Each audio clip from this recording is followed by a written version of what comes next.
Bueno, hermanos, ya que estamos en periodo de vacaciones, ya que terminamos de considerar o de estudiar juntos las cualidades que debe de cumplir o las características que debe de demostrar un hombre que va a servir al Señor como pastor, obispo, anciano en una iglesia, y prontamente, y ahora corresponde el tema de las cualidades o características que debe cumplir un hombre que es probado en el servicio como diácono.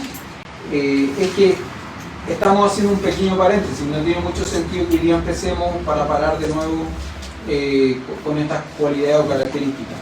Entonces, simplemente déjenme con ustedes compartir otra cosa, salir un poco de esto, y déjenme simplemente mencionar, esto es un ejercicio difícil para mí, es muy difícil. Porque el Nicolás siempre me pregunta ¿cuál es el título de la predicación? Yo nunca sé cuál es el título de la predicación.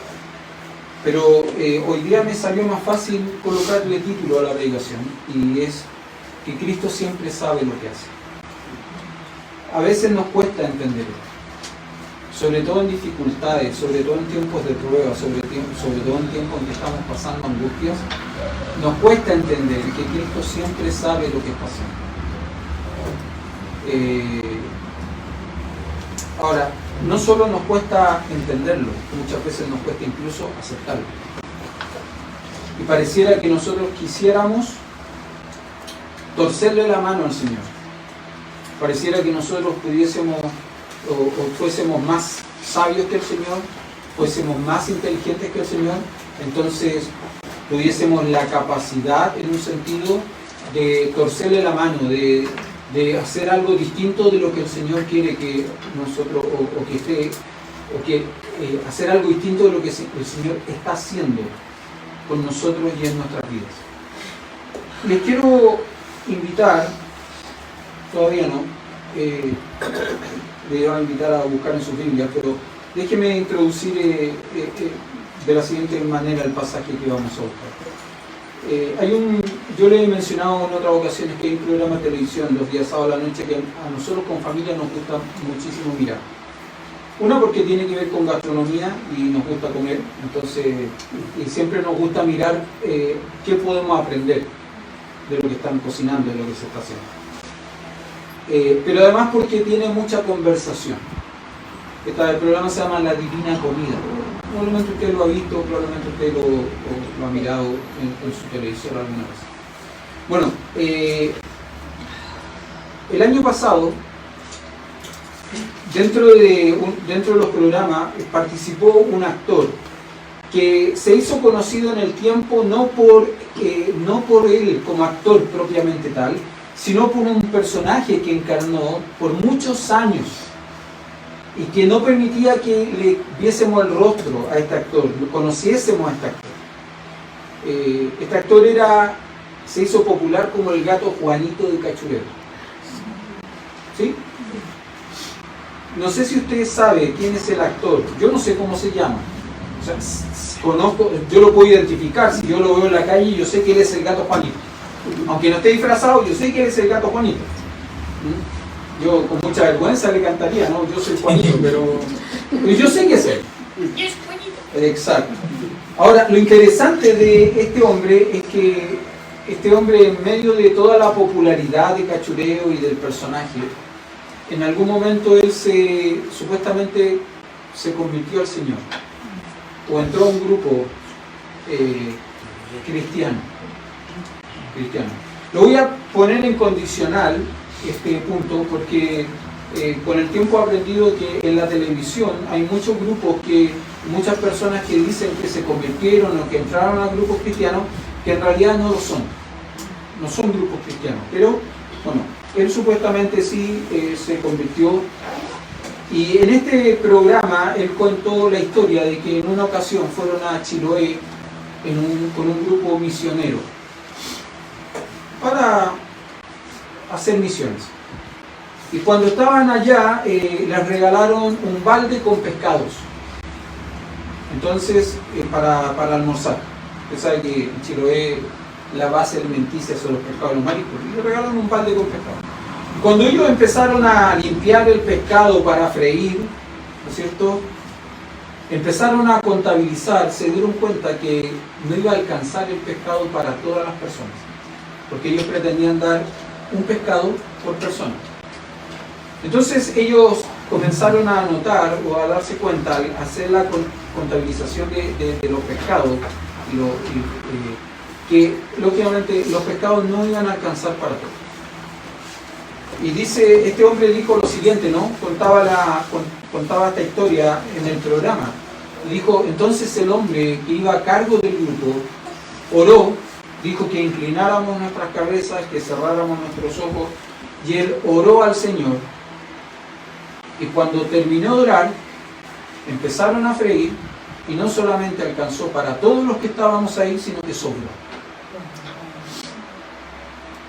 Ahora, déjeme decirle que cuando él compartió esta historia, generó incredulidad, burla entre los otros 3 participantes del programa.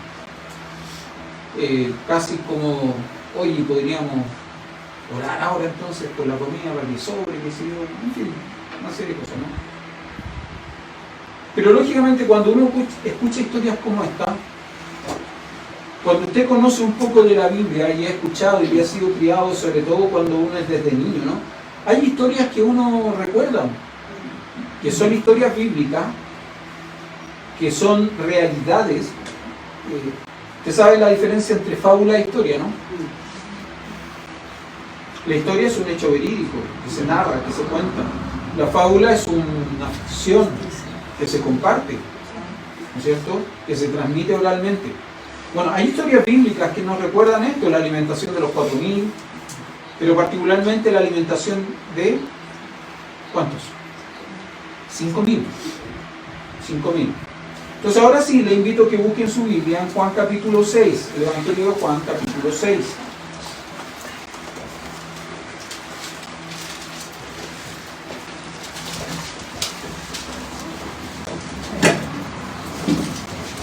Juan capítulo 6.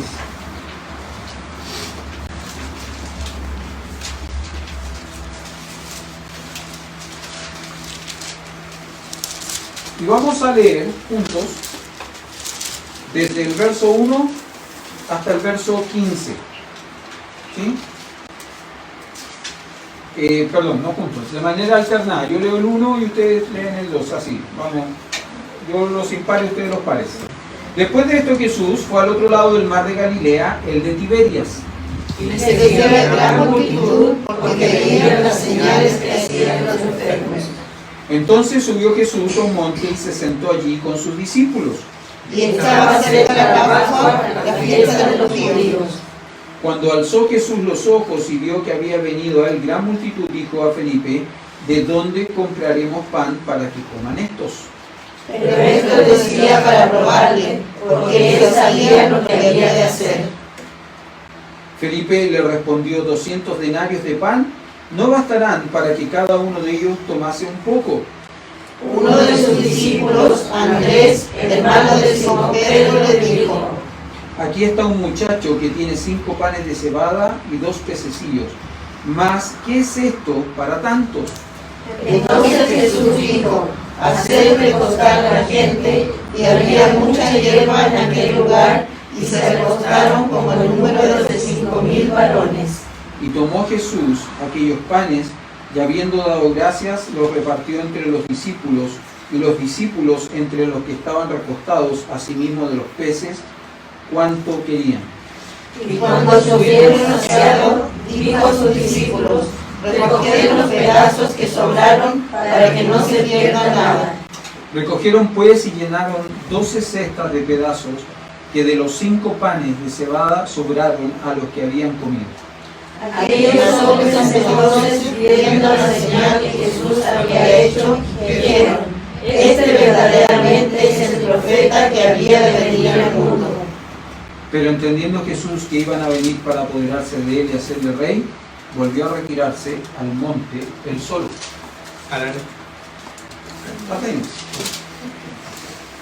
Hermanos, déjenme simplemente compartir con ustedes algunas cosas respecto de este pasaje que me parece que son interesantes de considerar. Usted sabe que los evangelios, los 4 evangelios, narran de manera paralela hechos históricos de la vida de Jesús. Pero no necesariamente los 4 evangelios van a relatar los mismos hechos históricos o van a hacer referencia a las mismas historias bíblicas. Es más, hay 3 cosas que se van a reiterar en los evangelios, claramente. Una es la crucifixión, aparece en los 4 evangelios. La otra es la resurrección, y tiene que ver con la importancia, porque lógicamente Cristo vino para eso. Entonces se va a reiterar en los 4 evangelios. Fíjese que el nacimiento de Cristo no está relatado en los 4 evangelios. Solo está en los libros de... ¿En qué libros? Mateo y... Mateo y Lucas. Solamente en Mateo y Lucas están relatados el nacimiento de Cristo. Ahora, la crucifixión está en los 4, la resurrección está en los 4, pero esta historia en particular, la alimentación de los 5.000, también está en los 4 evangelios. Interesantemente, esta historia sí está en los 4 evangelios. Solo se los voy a mencionar, usted lo puede buscar después. Mateo capítulo 14, verso 13 al 21, Marcos capítulo 6, verso 30 al 44, Lucas capítulo 9, 10 al 17. Otra cosa que es interesante, siempre nos remitimos a la cantidad, ¿no? 5.000. ¿Pero eran 5.000 realmente? No. Que no se contabilizaban ni en el verso 10 se hace referencia, entonces Jesús dijo hacer recostar a la gente, y había mucha hierba en aquel lugar, y se recostaron como el número de 5.000 varones. Lo que quiere decir que no contabilizaron ni a las mujeres ni a los niños. Ahora, si nosotros estimamos una mujer y un niño por cada varón, entonces tenemos que pensar que no eran 5.000 personas, probablemente eran 15.000 personas. Pongámosle quizá un poco menos, 12.000, 14.000 personas. ¿Ya? Son solamente detalles, ¿no? Esto tiene que ver con una cuestión cultural. Tiene que ver con una cuestión cultural. Después otra cosa interesante, fíjense cómo comienza el texto, el capítulo 6, después de esto. Ahora, interesantemente este capítulo inicia igual que el capítulo 5. Mire, vaya al capítulo 5. Después de estas cosas, dice, después de estas cosas. Ahora, ¿por qué hago énfasis en este punto? ¿Por qué hago énfasis en este punto? Porque a veces nosotros tenemos la idea equivocada de que la historia bíblica o el relato bíblico tiene una correlación de tiempo. Entonces pareciera que nosotros dejamos de leer un texto en un día y comenzamos a leer el siguiente texto y esto pasó al día siguiente. Y no necesariamente, a veces hay tiempo entre medio que ha pasado. Y en ese tiempo entre medio también suceden cosas que no necesariamente están detalladas en la Biblia, en la Escritura, pero que sabemos que están o sabemos que sucedieron porque el relato bíblico después nos dice tácitamente que esto pasó. Ahora, déjeme simplemente hacer esta mención, ¿no? Después de esto, y como le dije, capítulo 5, verso 1, después de estas cosas, mire cómo dice, comienza, después de estas cosas había una fiesta de los judíos y subió Jesús a Jerusalén. Después de estas cosas había una fiesta de los judíos. Ahora, hay que hacerse una pregunta.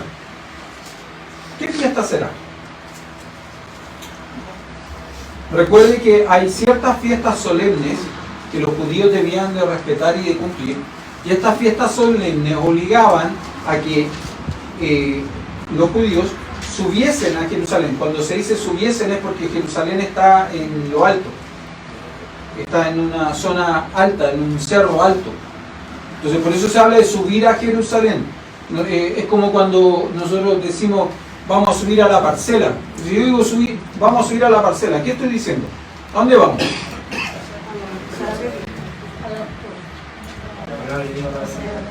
¿Qué se entiende mayoritariamente? Vamos a palabra de vida.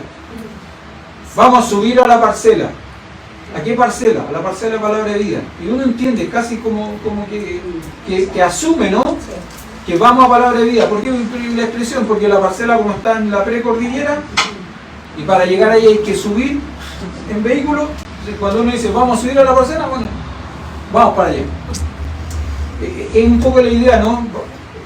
Un judío tenía que subir a Jerusalén para celebrar estas fiestas. Ahora hay que determinar qué fiesta.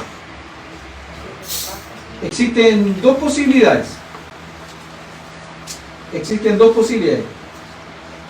Una posibilidad es que sea la fiesta de los tabernáculos. Si es la fiesta de los tabernáculos, entonces el 6.1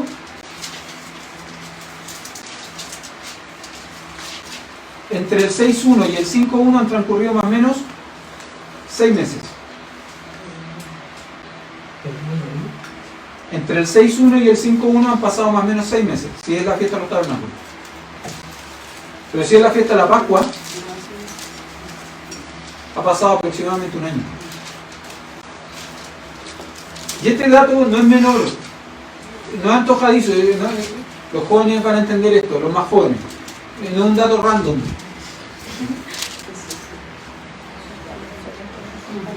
¿Qué es un dato random? Un dato que demuestra cuánto sabe pero es inútil.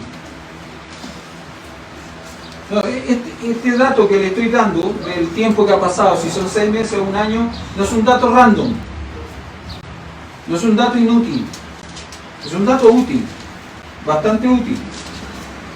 ¿Por qué razón? ¿Por qué razón? Porque hay que entender y hay que ver qué es lo que pasa en el capítulo 5.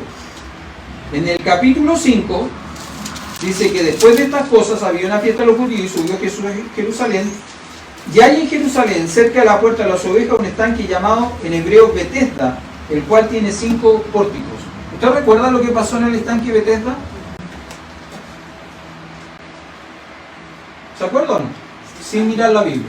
Había una persona postrada, un paralítico. Por muchos años. Sí, él esperaba todos los años que...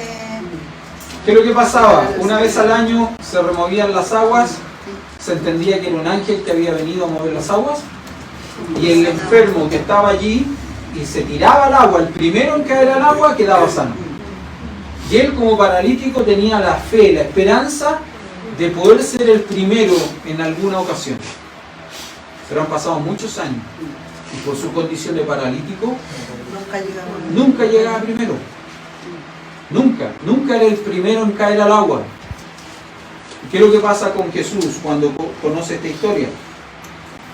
Se conmueve.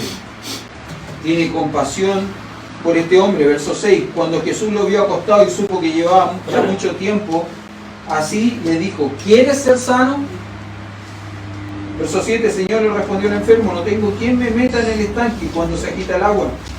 Y entre tanto que yo voy, otro desciende antes que yo. Jesús le dijo: levántate, toma tu lecho y anda. Ahora, déjeme decir, todo esto genera toda una controversia.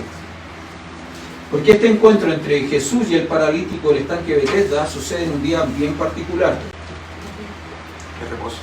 Día de reposo. Un detalle, hoy no es el último día de la semana.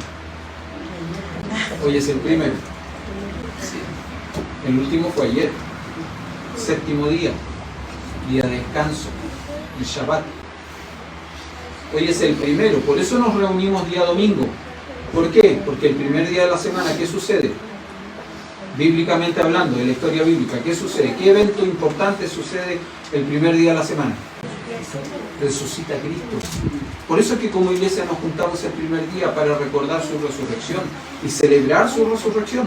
Porque su resurrección es fuente de nuestra esperanza, es fuente de nuestra fe. ¿Sí? Ahora, El encuentro de Cristo con este paralítico sucede el día sábado. Y él, en un sentido, está haciendo que el paralítico viole la ley de Moisés. ¿Por qué? Porque le dice, toma tu lecho y anda. Y en un sentido, él al tomar el lecho, el lugar donde había estado postrado por tantos años, está violando la ley de Moisés, está haciendo un trabajo, está haciendo un esfuerzo físico. Ahora, interesantemente, el sistema judicial, el sistema legal en los días de Cristo, en vez de castigar al paralítico, yo creo, se me ocurre, ¿no? Esto es una interpretación muy personal. Creo que tiene que ver con el hecho de saber que él siempre fue un paralítico, que estuvo postrado por años, y de pronto verlo de pie caminando con su lecho, llama la atención. ¿Qué pasó aquí? Entonces, en vez de castigarlo, le hace la pregunta, ¿no?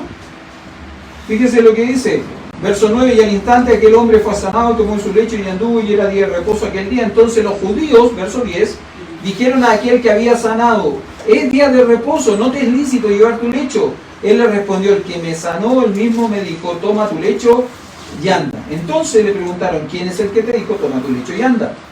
Y el que había sido sanado no sabía quién fuese, porque Jesús se había apartado de la gente que estaba en aquel lugar. Después le halló Jesús en el templo y dijo, mira, has sido sanado, no peques más, para que no te venga alguna cosa peor.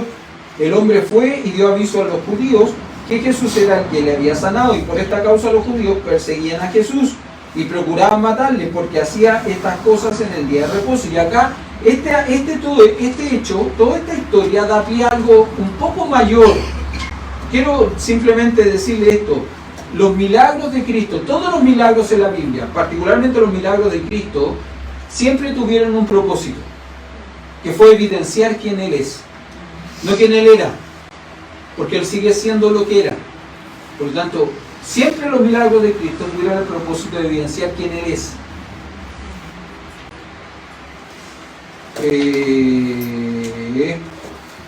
Verso 17. Y Jesús le respondió, y aquí es donde Él evidencia quién es. Jesús le respondió, mi Padre hasta ahora trabaja y yo trabajo. Cuando Cristo dice, mi Padre hasta ahora trabaja y yo trabajo, ¿qué es lo que está diciendo?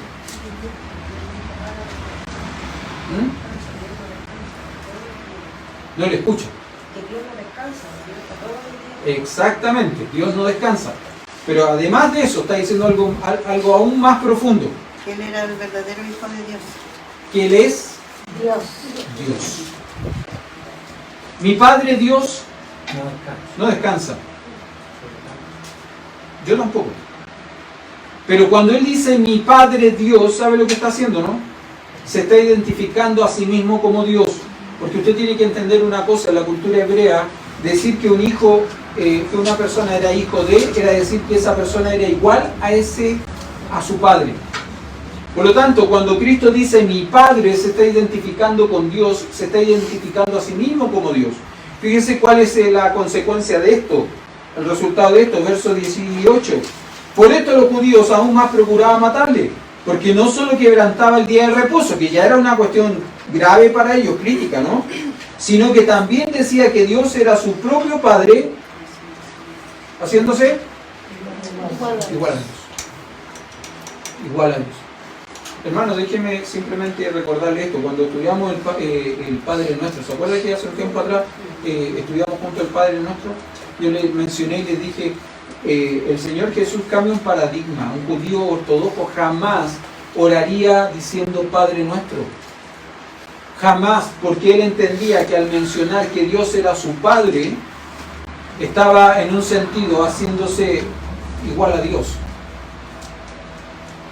Pero Cristo cambia el paradigma al enseñar la oración del Padre Nuestro, porque comienza justamente diciendo Padre Nuestro. Ahora, no porque seamos iguales a Dios, sino porque somos hijos de Dios.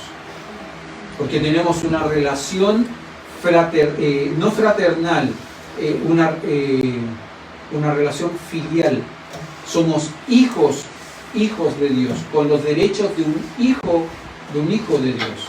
¿Se entiende? ¿Sí? ¿No? ¿Sí? Ok.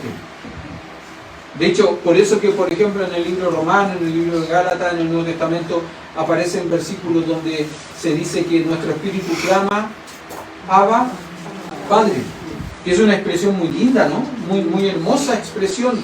Porque Abba Padre significa que era la expresión tierna y cariñosa de un niño hebreo para hablar a su papá, diciéndole papito, papito mío, papito amado, papito hermoso. Yo siempre le digo a David que me tiene que decir papito hermoso. Y me dice, no me gusta mentir. Es pesado, amigo, pero bueno. Ahora, esto pasa en el 5.1. Nosotros vamos a estudiar el 6.1. ¿Por qué estoy enseñando el 5.1? Porque este hecho, lo que pasa en el estanque Betesda, acrecienta en un sentido la popularidad de Cristo. Y Cristo lo entiende. Y la gente le empieza a buscar. Y puede ser que hayan pasado 6 meses, puede que hayan pasado 1 año, pero la gente le sigue buscando. Y le sigue buscando a partir de los milagros, interesado en los milagros de Cristo. Eso es lo que sucede en un sentido. Ahora, vayamos al 6. De nuevo, después de esto Jesús fue al otro lado del mar de Galilea, el de Tiberias. Y miren lo que dice el verso 2. Y le seguía gran multitud porque veían las señales que hacían los enfermos. Ya acá lo dice claramente, ¿no? Probablemente han pasado 6 meses, han pasado 1 año. Pero la gente le sigue buscando porque sigue deseosa de un milagro. Y hermano, eso no ha cambiado.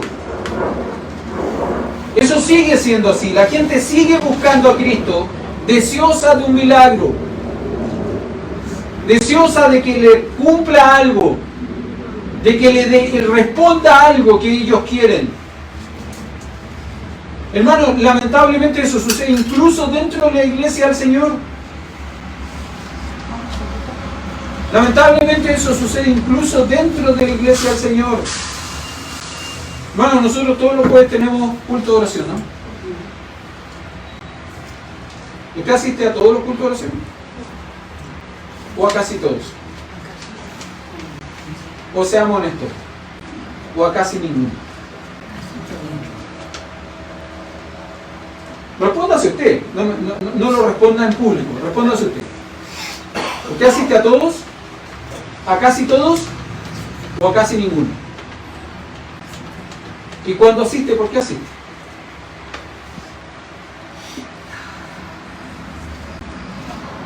¿Asiste porque el pastor está obligado a asistir?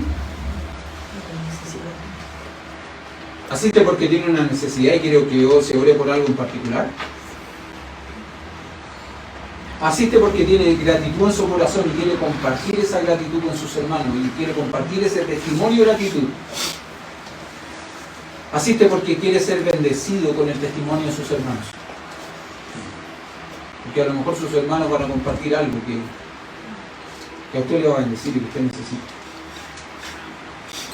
Hermano, esto del verso 2 sigue sucediendo hasta el día de hoy, incluso dentro de nuestras iglesias.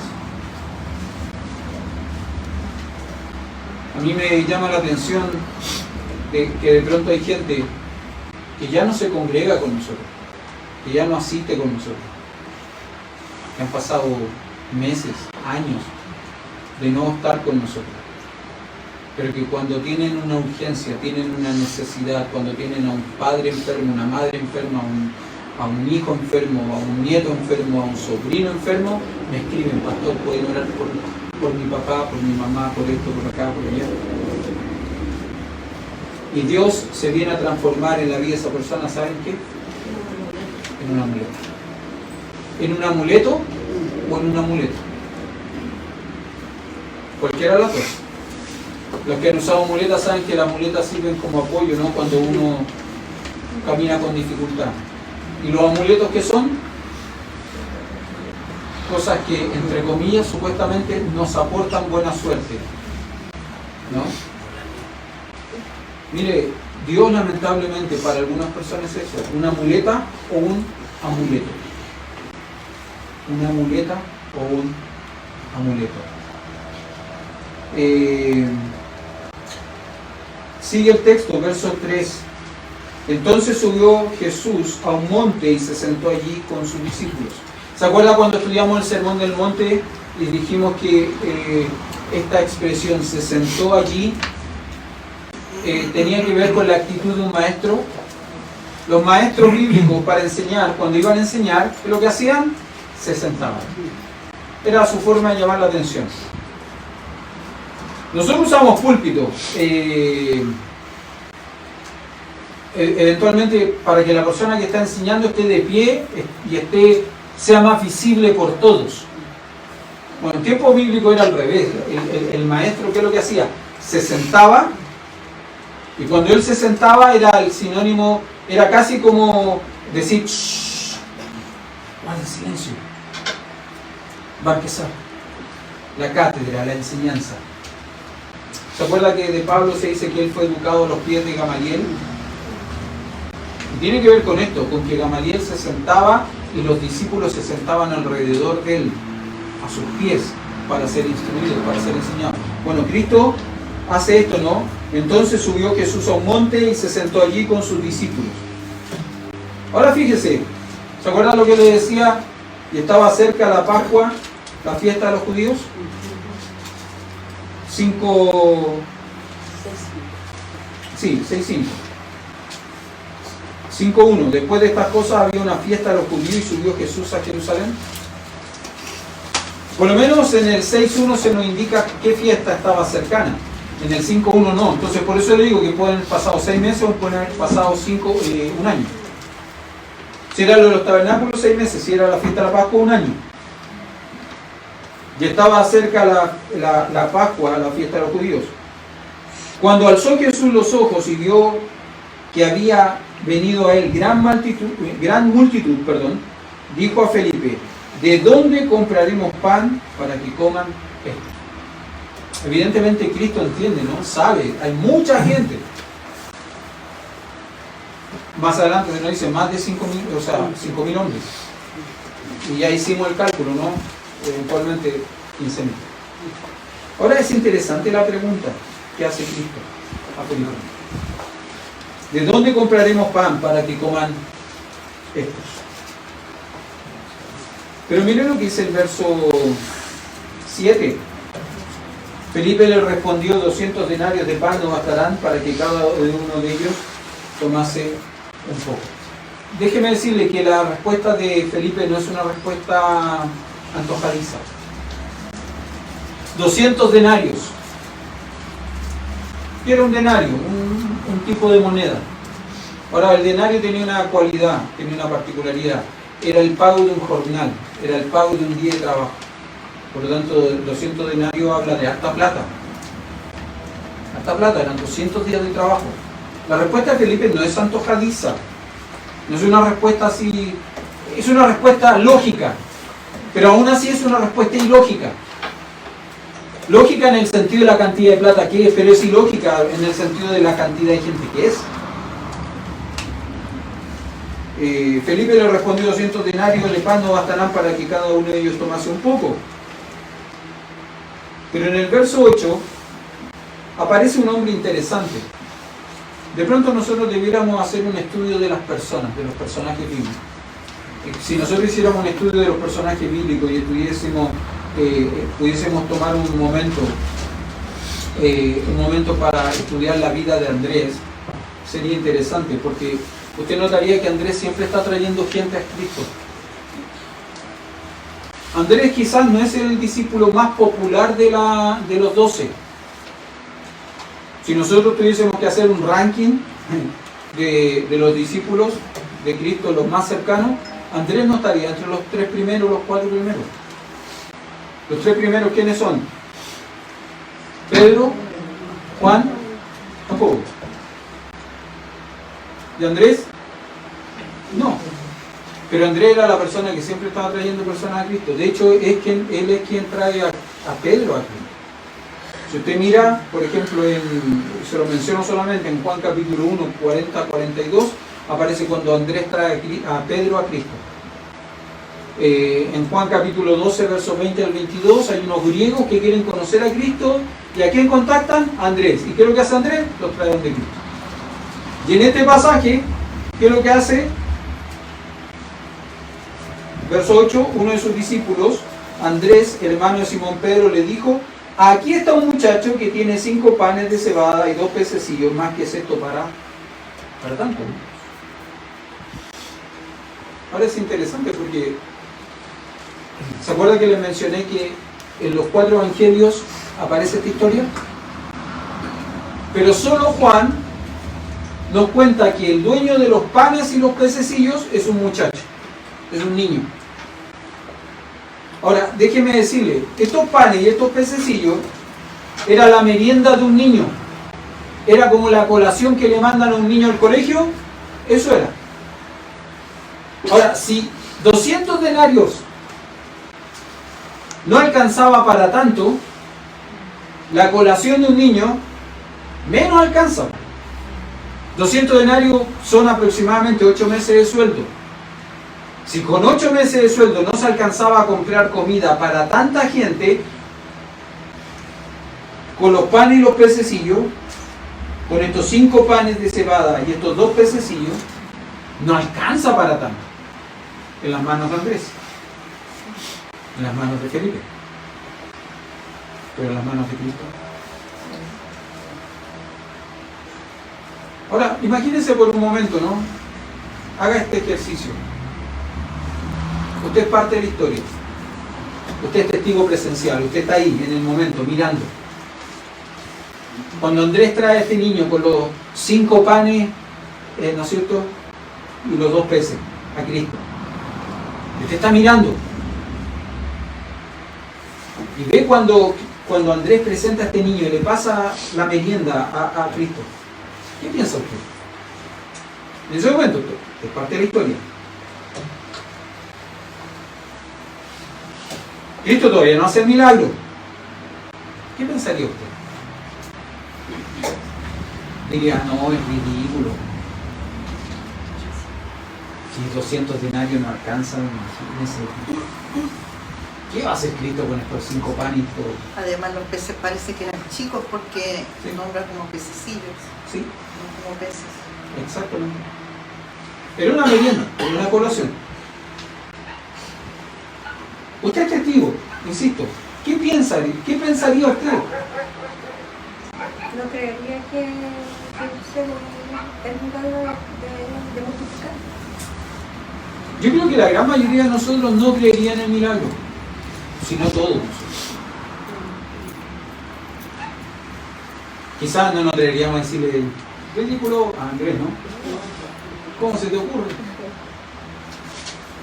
No nos atreveríamos a decirlo, pero quizás lo pensaríamos, ¿no? Ahora, insisto, ¿no? Estos panes, estos peces, en las manos de Andrés no era nada. Así como 200 denarios en las manos de Felipe no era nada. Pero en las manos de Cristo. Verso 10.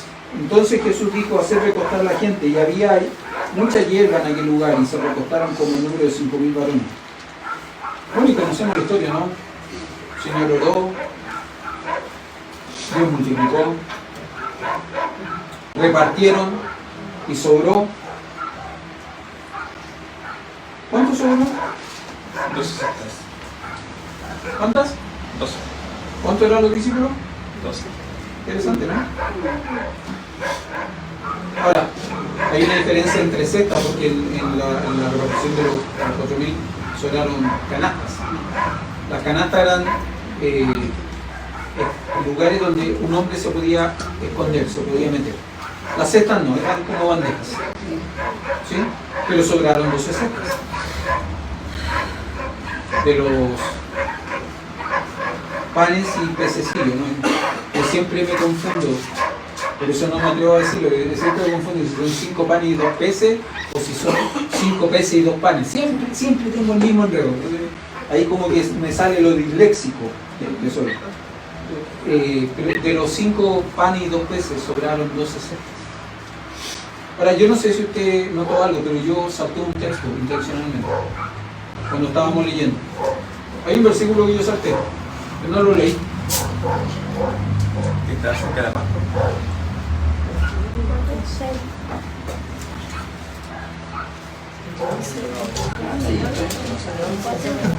El 6. El 6, ¿qué dice? Lo decía para probarlo porque él sabía lo que había de hacer. Ese texto yo intencionalmente lo saco. Fíjese qué interesante, cuando Cristo en el verso 5 le hace la pregunta, cuando alza sus ojos y ve la gran cantidad de gente que ha venido detrás de él. Cristo sabe, entiende perfectamente por qué la gente está detrás de él. No está detrás de él por su enseñanza. Está detrás de él por sus milagros. Pero aún así, Cristo tiene compasión de la gente. Aún así, Cristo entiende que la gente necesita ser cuidada. Y en el verso 5 dice, cuando alzó Jesús los ojos y vio que había venido a gran multitud, dijo Felipe, ¿de dónde compraremos pan para que coman estos? Esa pregunta tiene un propósito, tiene una razón de ser, tiene un sentido. Verso 6 nos dice esto, pero esto decía, la pregunta, esto decía, ¿para qué? Para probarle. Porque él sabía lo que había de hacer. Ahora, la idea tras la expresión, pero esto decía, para probarle, la expresión detrás de eso tiene que ver con el hecho de que Cristo quiere exponer o evidenciar lo que hay en la vida de una persona.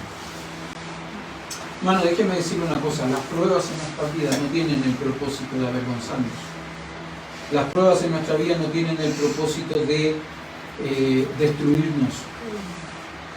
Las pruebas en nuestras vidas tienen el propósito de evidenciar, de exponer lo que hay en nuestro corazón. ¿Usted sabe cómo se forja un diamante? ¿Cómo inicia un diamante? Un diamante es un carbón que bajo una fuerte presión es purificado hasta que sale un diamante. Usted sabe que las perlas que se sacan de las ostras, las perlas son el resultado de un mecanismo de defensa de las ostras cuando le entra arena. Y ese mecanismo de defensa de las ostras genera una perla. Las pruebas no tienen el propósito de destruirnos, las pruebas no tienen el propósito de avergonzarnos, las pruebas no tienen el propósito de humillarnos, las pruebas tienen el propósito de exhibir. Dios quiere exhibir lo que hay dentro de nosotros, lo que hay en nosotros, que nosotros podamos mostrar efectivamente lo que hay en nosotros. Cuando Cristo fue llevado al desierto por el Espíritu Santo para ser tentado por Satanás, no fue llevado para que Cristo fracasase, fue llevado para que Cristo exhibiese quién Él es. Ese fue el sentido de la tentación de Cristo, de ser probado en el desierto. Por eso que cuando el escritor de la epístola de Santiago dice, bienaventurado el varón que soporta la tentación, porque cuando haya resistido la prueba, recibirá la corona de vida que Dios ha prometido a los que le aman. Cuando alguno es tentado, no diga que es tentado parte de Dios, porque Dios no puede ser tentado por el mal, ni Él tienta a nadie. Lo que está diciendo en un sentido el escritor Jacobo, el escritor del libro de Santiago, lo que le está diciendo es esto: Dios no tienta para destruir, Dios no tienta para que pequemos, Dios prueba para que mostremos nuestro carácter y nuestra fidelidad a Él. Fue lo que sucedió con Job. Fue exactamente lo que sucedió con Job. Cuando Dios exhibe, cuando Dios muestra a Job delante de Satanás y en un sentido lo ofrece. En Job 1.1, hubo en tierra de Uz un varón llamado Job, y era este hombre perfecto y recto, temeroso de Dios y apartado del mal. Job 1.8, y Jehová dijo a Satanás, ¿no has considerado mi siervo Job, que no hay otro como él en la tierra, varón perfecto y recto, temeroso de Dios y apartado del mal? Pareciera, Señor, si es tan bueno, ¿por qué se le ofrece a Satanás? Bueno, porque es bueno.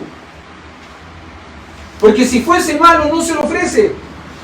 Porque si fuese malo sabe Dios que va a ser avergonzado. Pero como Dios sabe que es bueno, lo ofrece. Pruébalo. Pruébalo. No va a fallar. No va a fallar. Ahora, en la historia de Job, esta expresión, ¿no? El Job 1.8 se reitera luego en el 2.3, y Jehová dijo a Satanás: ¿no has considerado a mi siervo Job, que no hay otro como él en la tierra, varón perfecto y recto, temeroso de Dios y apartado del mal, y que todavía retiene su integridad, aun cuando tú me incitaste contra él para que lo arruinase sin causa? Job pierde todo. Pues conocemos la historia, ¿no? Job pierde todo. Pero interesantemente, Job también dice, en medio de la prueba, en medio del dolor, en vez de renegar contra Dios, en vez de quejarse contra Dios, él dice: más él conoce mi camino, me probará y saldré como oro, ¿no? ¿Se acuerda? Quita las escorias de la plata. ¿Qué es lo que saldrá? No se acuerda. Quita las escorias de la plata y saldrá alhaja, una joya fundidora. Hermanos, las pruebas muchas veces son esa lima, son esa escofina gruesa que Dios utiliza para quitar las escorias de nuestra vida, para que nos pueda exhibir a Él, nos pueda Él exhibir, no nosotros, nos pueda Él exhibir ante el mundo como esa joya que Él quiere mostrar, como esa alhaja que Él quiere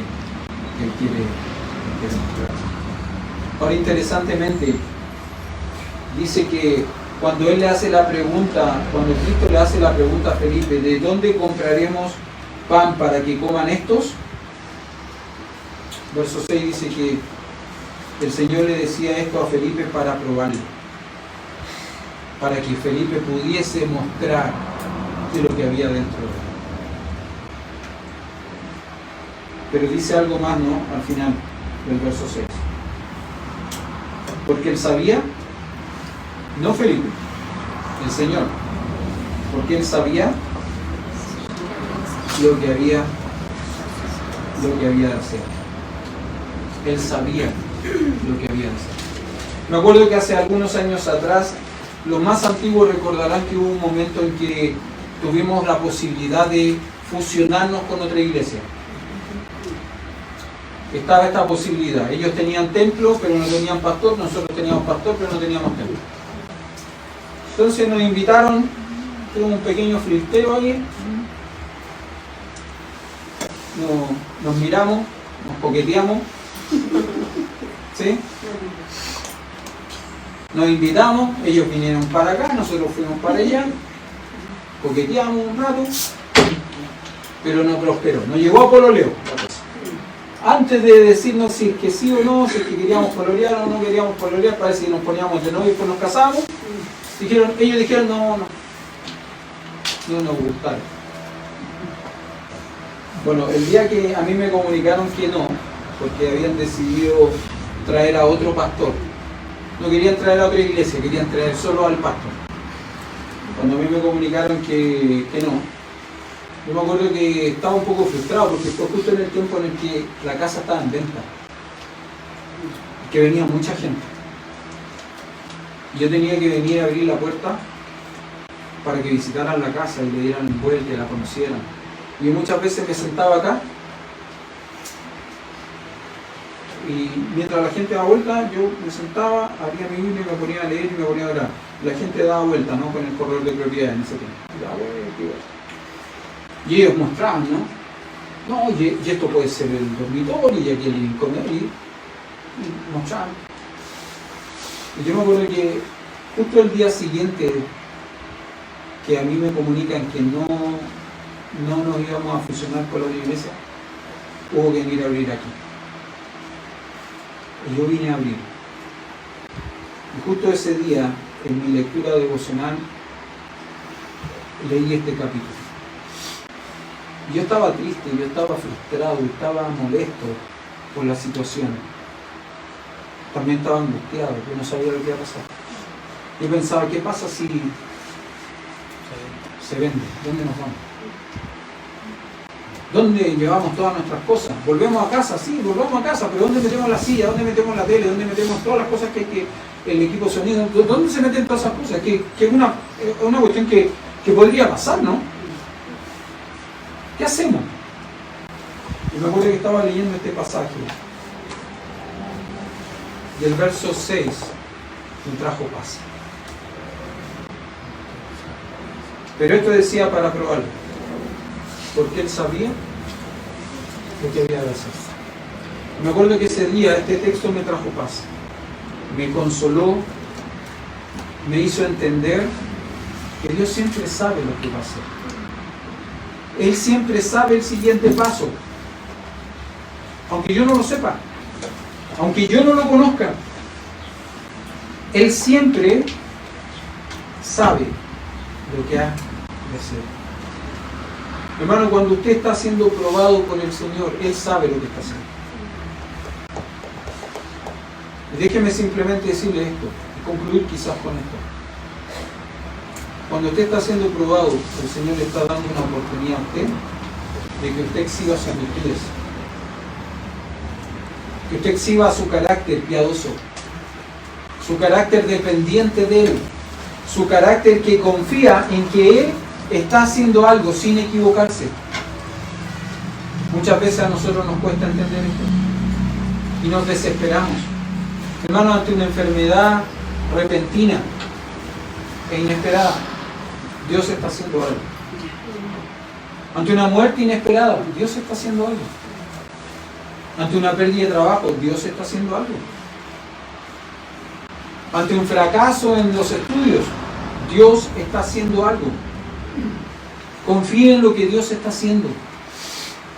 No trate de torcerle la mano al Señor porque no va a poder. Mire, hermano, déjeme contarle una cosa que a mí en lo personal me avergüenza, ¿no? Usted sabe que yo hago muy poco ejercicio. Yo nunca tuve fuerza. Nunca. Entonces, esa cuestión de hacer gallitos, yo no puedo hacer gallitos. O sea, ¿con quién podría hacer gallito?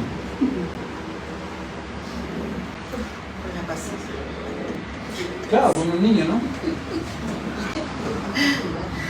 Con el Gaspi. Y me gana. Sí, pero como está mi compadre. No, sí. Yo podría hacer gallitos con los niños. Con el riesgo que me gane. A veces nosotros queremos hacer gallitos con Dios. Y déjeme decirle, no importa cuántas fuerzas que tenga, nunca le va a ganar a Dios. Cuando está siendo probado, si está siendo probado, probablemente este año va a ser probado. Probablemente este año usted va a experimentar tiempos de dificultad, tiempos de prueba, tiempos de angustia. Cuando experimente eso, recuerde algo. Él sabe lo que está haciendo.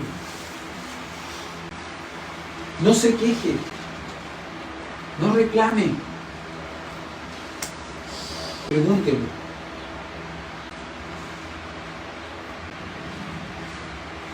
Hay gente que dice, no, yo no nada que preguntarle a Dios. Sí, tenemos, ¿por qué no? ¿Qué tiene de malo preguntarle al Señor, Señor, qué estás haciendo? Me gustaría entender.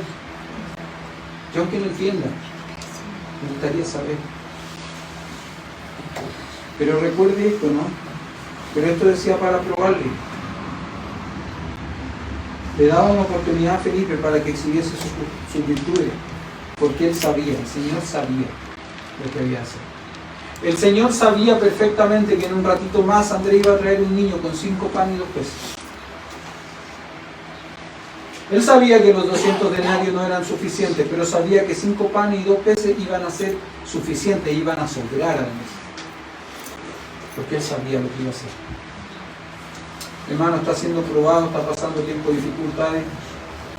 Confíe, el Señor sabe lo que está haciendo. Descanse en el Señor, descanse en lo que Él está haciendo. Porque no se equivoca. Nosotros sí. Amén. Vamos a orar y vamos a terminar. Juan, ¿quiere?